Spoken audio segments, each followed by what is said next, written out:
Now this is the Dvar Malchut, the royal words of the Lubavitcher Rebbe, the words of the Moshiach. As we said so many times before, what's the main thing of Mashiach? To educate. Mashiach will be a super educator. And he'll educate us how we can look with a positive eye on everything, especially on ourselves, and we can bring out our potential. Okay, so here here we got a good example. Today is what's called the 10th day of Tevet, 10th day of the month of Tevet, which commemorates the day that the king, Nebuchadnezzar, whatever, he laid siege to the first temple. And this took in the course of a few years, he eventually broke through the walls of the temple, and that's the fast which we make on the 17th day of Tammuz. And then he destroyed the temple, which that was on Tisha B'Av, the 9th day of Av. And the second temple was also destroyed on that day, the 9th day of Av. So these are a whole series of fasts that we make in the year, which have to do with the destruction of the temple. In some ways, this day, the 10th day of Teves, is the worst of all of them. Why? Because it began, though. This is the beginning. And even according to Jewish law, in some ways it's more severe, even though that it's only a half-day fast. Let's say for 12 hours, even less. It's a half-day fast. And the fast of Tisha B'Av is a full-day fast. All these four fasts, by the way, are from the rabbis, rabbinical fasts. And if they fall on Shabbat, then it doesn't push off Shabbat, except for this one. This fast, the 10th day of Tevet, if it would fall on Shabbat, which now it happens to be that that's impossible because they set the calendar. The calendar was set like a couple of hundred years after the temple was destroyed. A person called Hillel, not the well-known Hillel, but he set the calendar. In any case, so it can't fall on Shabbos. But if it did fall on Shabbos, and it did sometimes before the calendar was set. So if it fell on Shabbos, it would push Shabbos off. In other words, you would fast on Shabbat. Which now, the only time you ever fast on Shabbat is if Yom Kippur falls on Shabbat. But you would fast on Shabbat. Okay. So in that way, it's more severe.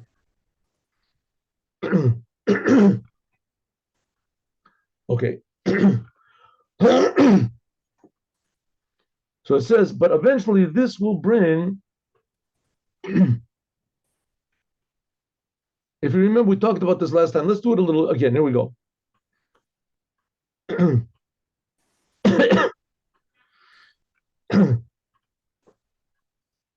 We talked about iron. There's a vision, a prophecy of Ezekiel, the prophet Ezekiel, that he lived in the time of the destruction of the first temple. And God gave him a prophecy that he said you should take a frying pan, whatever, a wall of iron, and put it between you and Jerusalem. And this shows that the temple is going to be destroyed. Iron. Iron in Hebrew is barzel. So it was forbidden to bring iron to build the holy temple. It was forbidden to bring iron to build the holy temple. And it was not one of the ingredients of the holy temple. The knives that they used to slaughter the animals was with iron. But anyway, there was no iron used to build the holy temple. Iron. Because iron is a means of destruction. Says the Rebbe, in the future, iron is going to be the sign of the third temple. The holy, and the Rebbe brought that the ingredients of the tabernacle were gold, silver, and copper. And it explained that in another place that gold corresponds to the first temple. And it says in different midrashim that the initials of the word gold is ze noten bari, charity which is given when you're healthy. And kesef, this is kashiyesh sakanat pachad. This is charity when you give when there is an impending danger. And nechoshet, copper, this is the first letters of charity which was given when you are sick, when the danger has actually arrived. So the Rebbe says we can also say that Zav is the first temple. Kesef corresponds to the second temple. When that's already, there was a danger that maybe it would be destroyed as well. The first temple, everybody was healthy, everybody was good. When God destroyed that, so then built the second temple, it was missing 5 things. It says it was missing, though. The tablets weren't in their place, other things. Tablets, holy tablets.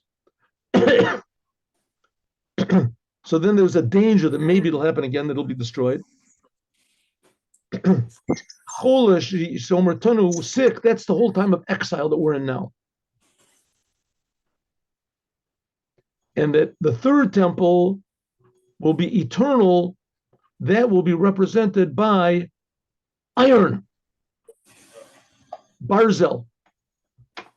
I thought we just finished saying barzel is bad, iron is bad. It says this will be holy barzel, holy iron, transforming the bad to good. That'll be the highest of all. If darkness becomes light, then there won't be any more darkness. There won't be any more darkness. The first temple could be darkened. Second temple could be darkened by the destruction.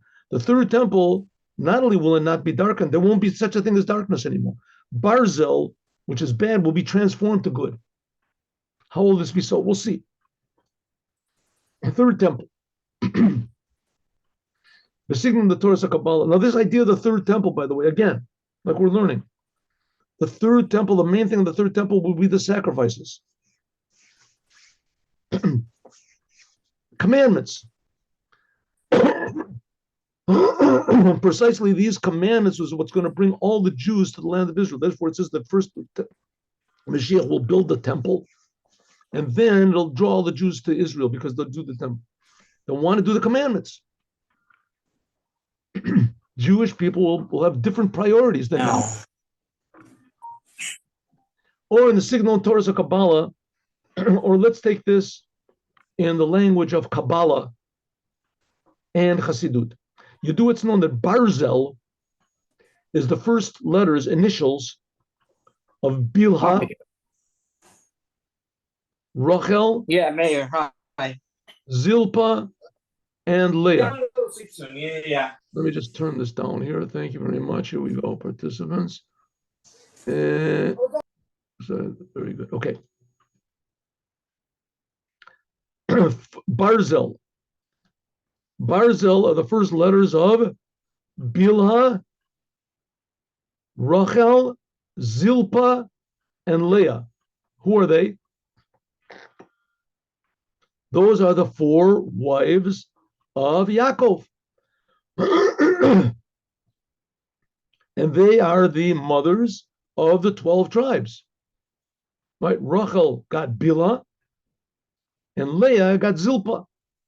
Rachel was Jacob's wife, and he gave her a maidservant, Bilha. And Zilpa was the maidservant of Leah. So Bilha, she had 2 sons, Dan and Naphtali, and Rachel had 2 sons, Yosef and Benjamin.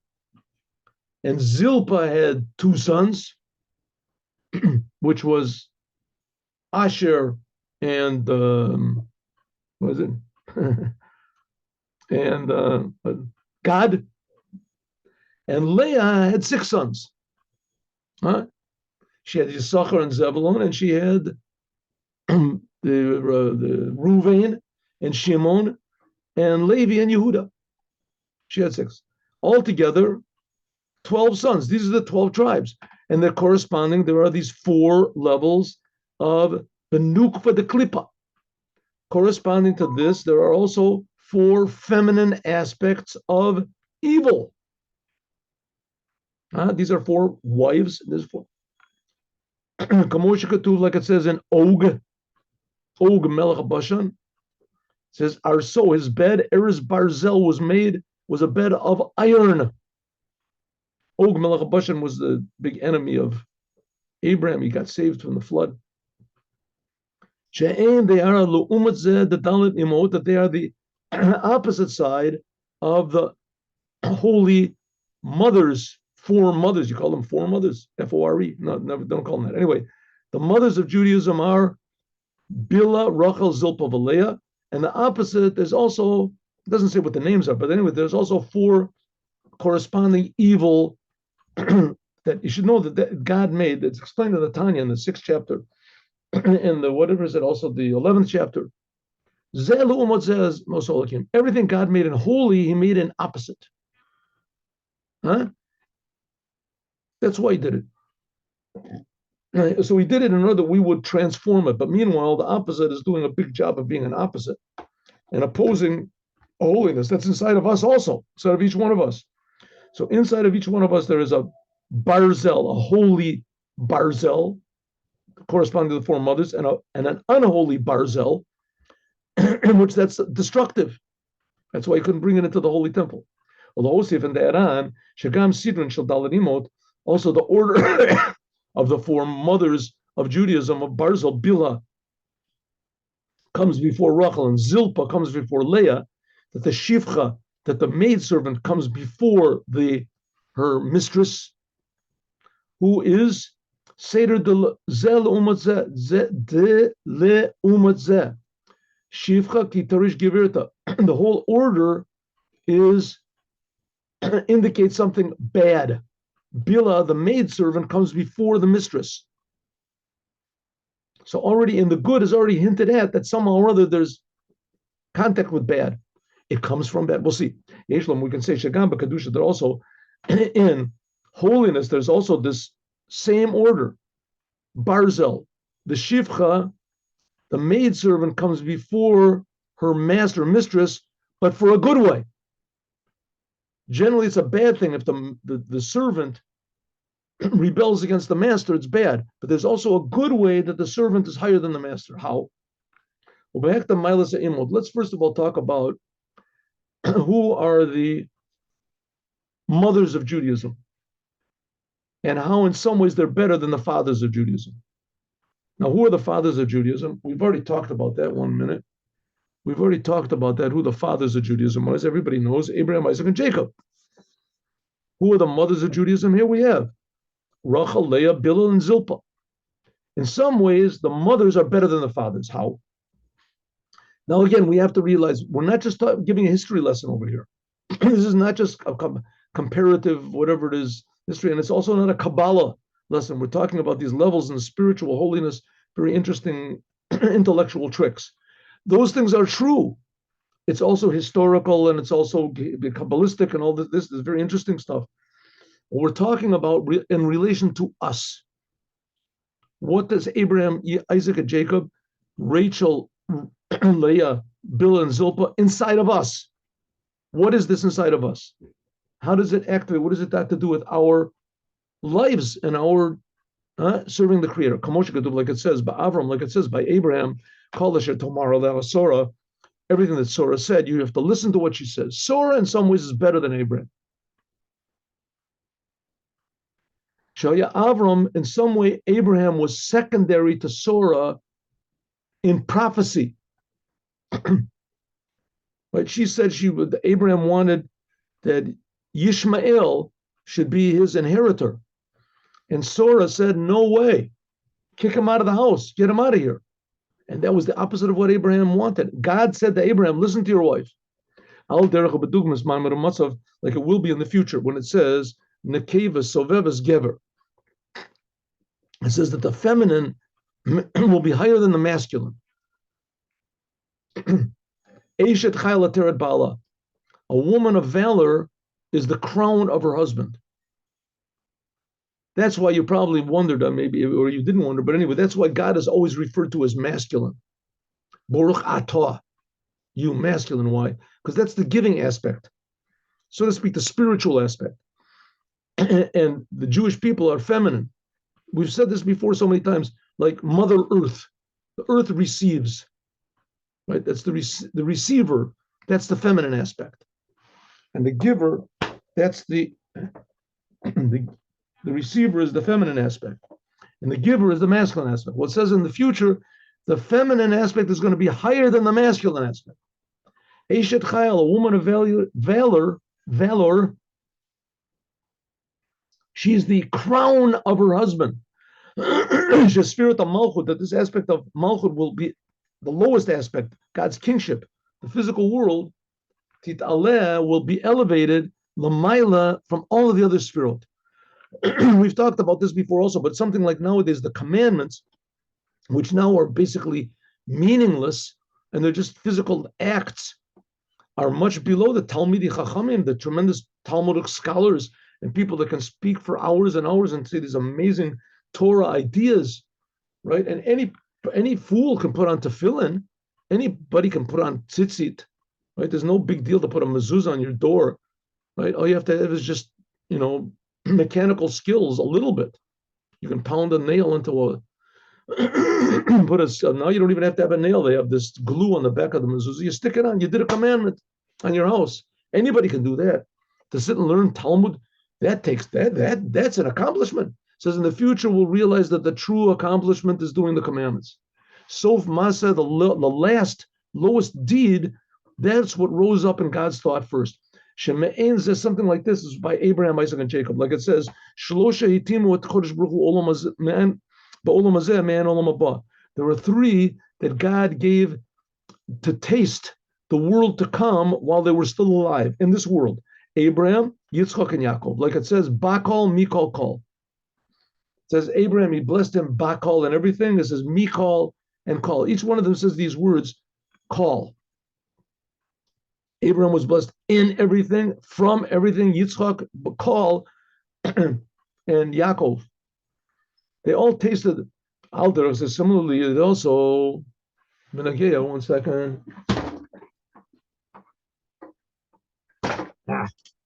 There is got him. Sorry. A mosquito which has been terrorizing me here. And I'm sorry to take this out on live. This will probably be broadcast everywhere, but what can I do?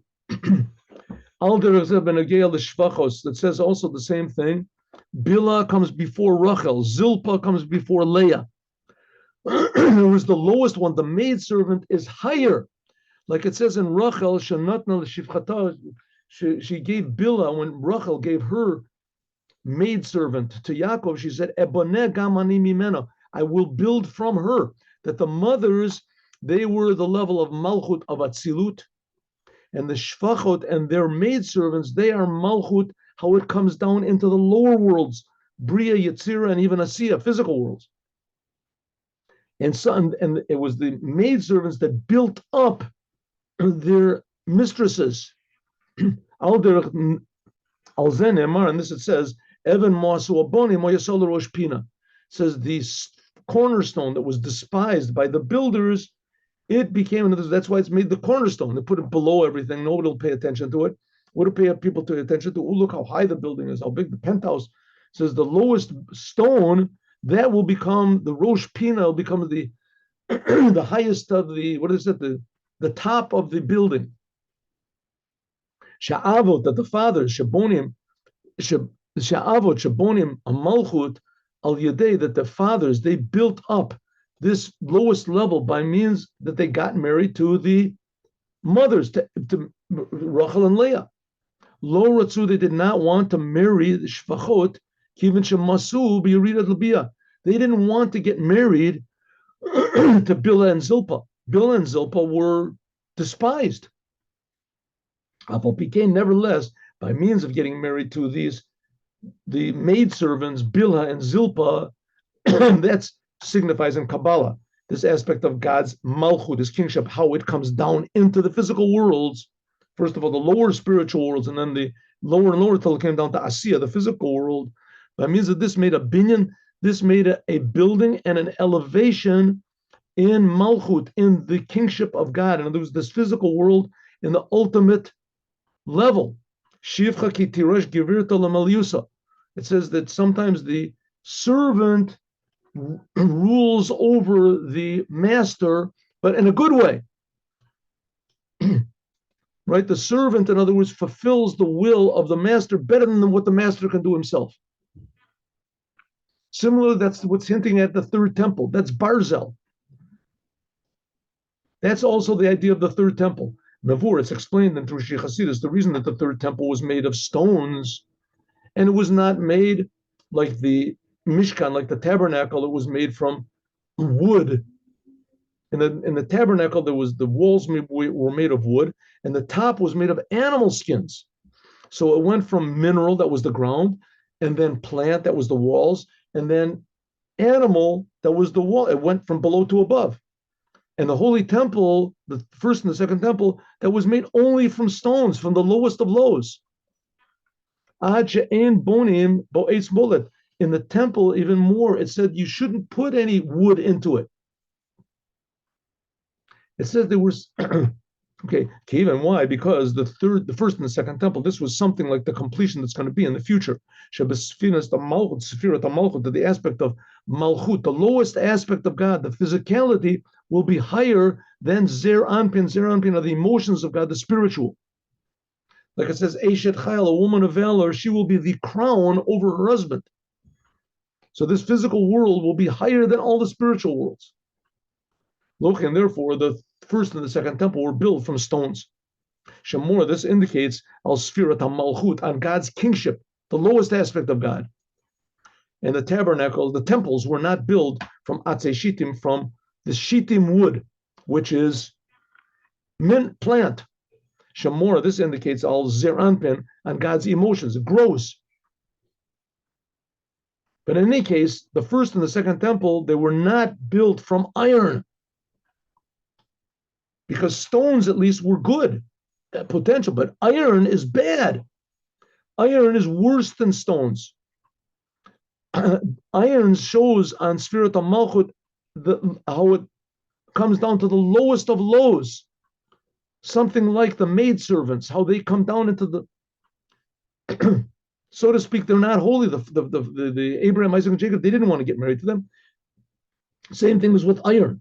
Yeshlom, we can say that the third temple, will be revealed. Malchut, the true uniqueness of God's kingship, not only how it is in Atzilut, but also and mainly how it is coming down into the world. First of all, the spiritual, lower spiritual worlds. Just one parenthetical thing. The word Atzilut is really a synonym for holiness, Kedusha. Atzilut is pure godliness. It's not God himself, so to speak. It's not the essence of God, but it's pure godliness. That's what we just finished learning in Lakuti Torah, in Torah Or, the names of God. That's Atzilut. All these names of God, that's referring to how God manifests himself in this uppermost dimension of godliness, which is called Atzilut. And coming down into the world's Bria, that's the world of creation. Yetzirah, formation, that's where the angels are. Asiya, that's this physical world. That's how Malchut really comes down. Shetit bateh bechizuk v'tokef. It will show the power of tokef. Now, listen, here's the big difference between Judaism and lahavdil, to be separate from all the other religions, a million separations. That's why in Judaism there's commandments, because Judaism holds this physical world to be the holiest and most precious. Only here can God be revealed. And that's why every human being is precious. All the other religions say, human beings, take it or leave it. If you do what we say, okay, you go to heaven. You don't do what you say, so, burn in hell. What do we care about you? Judaism says, no. Every detail of this world is potentially holy. Even the bad things, even the barzel, even the iron, which is destructive. That is a miracle of God's creative force, is malchut, God's kingship, that he can create things that are even against him. Of course, he doesn't want it to remain that way. He created these things so that we will transform them. But in the future, that's what's going to happen. The power of this barzel, which is powerful even more than stones. Eretz, Eretz is the aspect of God's kingship. Asher Avanel Barzel, that its stones are Barzel, iron. That's what it says in one of the. When Moses is talking to the Jewish people in the book of Deuteronomy, explaining to them they're going to go into this wondrous, amazing, holy, fantastic, miraculous land called Israel, and its stones are iron. What does it mean? That even the lowest things can be elevated. Al derech, something like how the maidservants were higher, even though in actuality they were lower, but potentially they are higher. Shlemut binyan, this will be the ultimate building of Malchut, that is hinted at Barzel.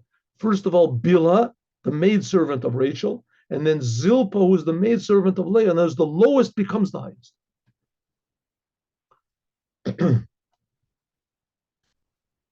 Ulai, maybe, Yesh Lomar, we can say, Sheshlemot, the Barzel, that the completeness of this Barzel of holiness in the Holy Temple will come Lo rak b'chozek b'tokef hanitzchius,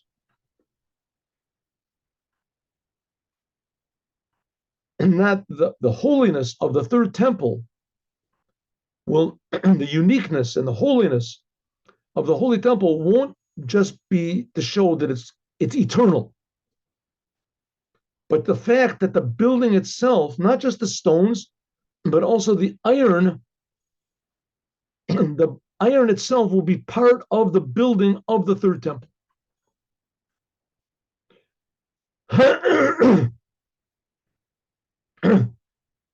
It says that the temple, the tabernacle was made from gold, silver, and copper. Barza lokativ. Iron is not written. It's not one of the ingredients at all. It's not written in the Mishkan, in the tabernacle, and certainly not in the temple. When it was destroyed, the Beit HaMikdash, this refers on the first temple and the second temple that was destroyed by means of iron, which is not the case. The third temple is going to be eternal. It can never be destroyed. Therefore, there's no worry that from the bad side of iron. Because in the future, there won't be any more bad. There won't be any more bad. There won't be any more potential for bad. Even iron, which was the main purpose of iron, was for war, for destruction. This potential for destruction will not exist anymore. Iron will still exist, but not the bad side of it. So therefore, it will be able and it will be necessary, liot binyano garmi barzel, that the third temple will be built from iron. Kadesha hadgish, in order to stress, to advertise at the Eloi, what an amazing thing is, hafichat, that you can transform this bad. Sheikh Reeve, that's what the same force that destroyed the temple, you can transform it. Labarzel shanasa chiluk mi'abinyan Beis HaMikdash.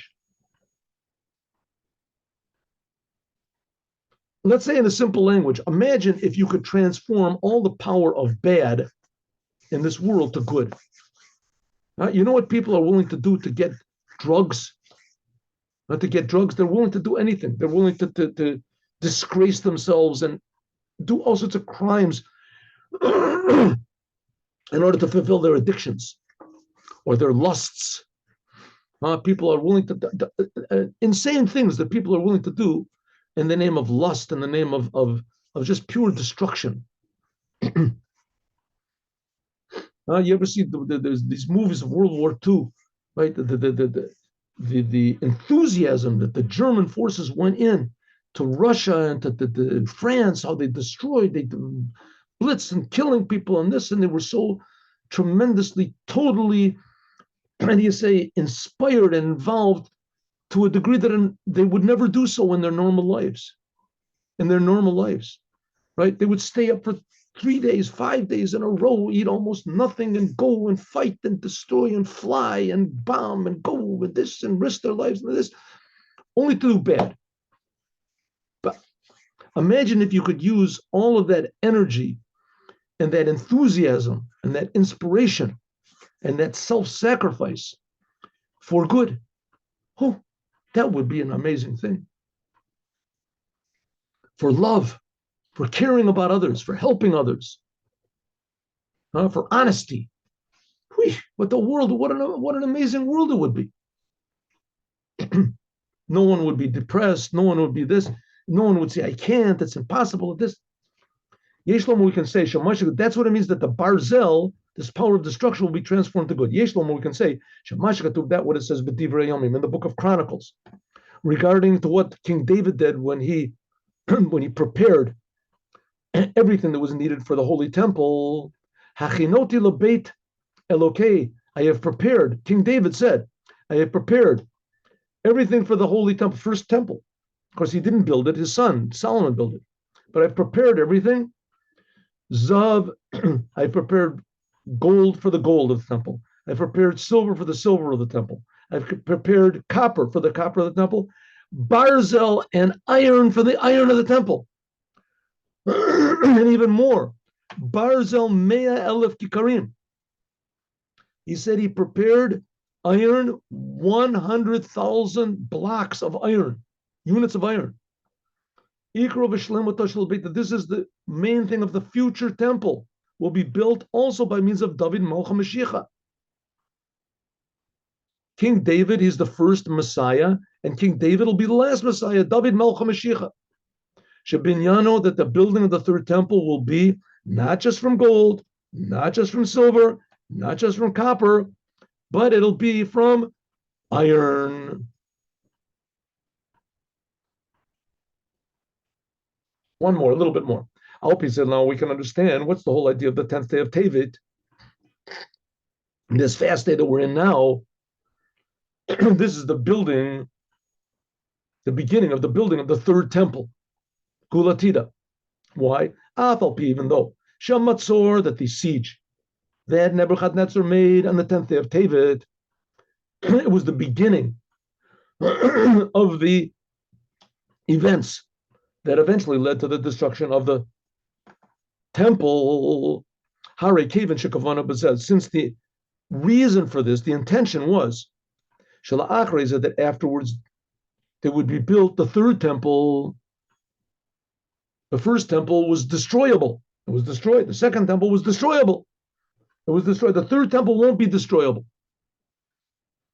The first and the second temple, that was like trial runs. The third temple is going to be the final product, Beit Nitzchi. It'll be eternal. That's the way the world was supposed to be when God created it. If Adam wouldn't have eaten from the tree, so there wouldn't be this dominance of bad in the world, the concealment of good.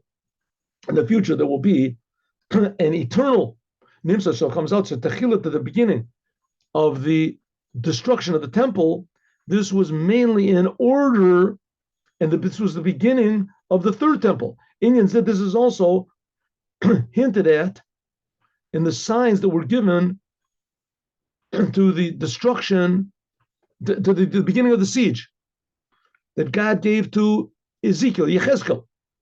What did God say to Yechezkel? You take the machava, take a, whatever it is, a pan, a sheet of barzel of iron. That's what God said. And put it as a wall of iron. And this will be a house sign for the house of God. What does it mean? Then the intention was that God, so to speak, is going to bring iron down to the temple. He's going to bring weapons of destruction. But the true intention was, this is a prophecy, that the ultimate purpose of the destruction of the temple, then by means of iron, bad iron, is in order that after that will be revealed the true purpose of iron, of holiness, in the future redemption. Not bad. And this is what's waiting for us. So don't look at the bad in the world and saying, well, this is terrible. Look how bad it is. Say, listen, this is not going to last long. This eventually is going to be all transformed to good. How it's going to be, who knows? But God can do anything, and He will do it. That's what the point the Rebbe's want to say. The Rebbe's saying, not only is He will do it, in a way He must do it. It's going to happen. It's a prophecy. God gave it to Ezekiel. God said He promised. This is the thing that's certainly going to happen. And what is our part in this whole business? We'll talk about that, God willing, tomorrow. And now let's do the Yom Yom for today.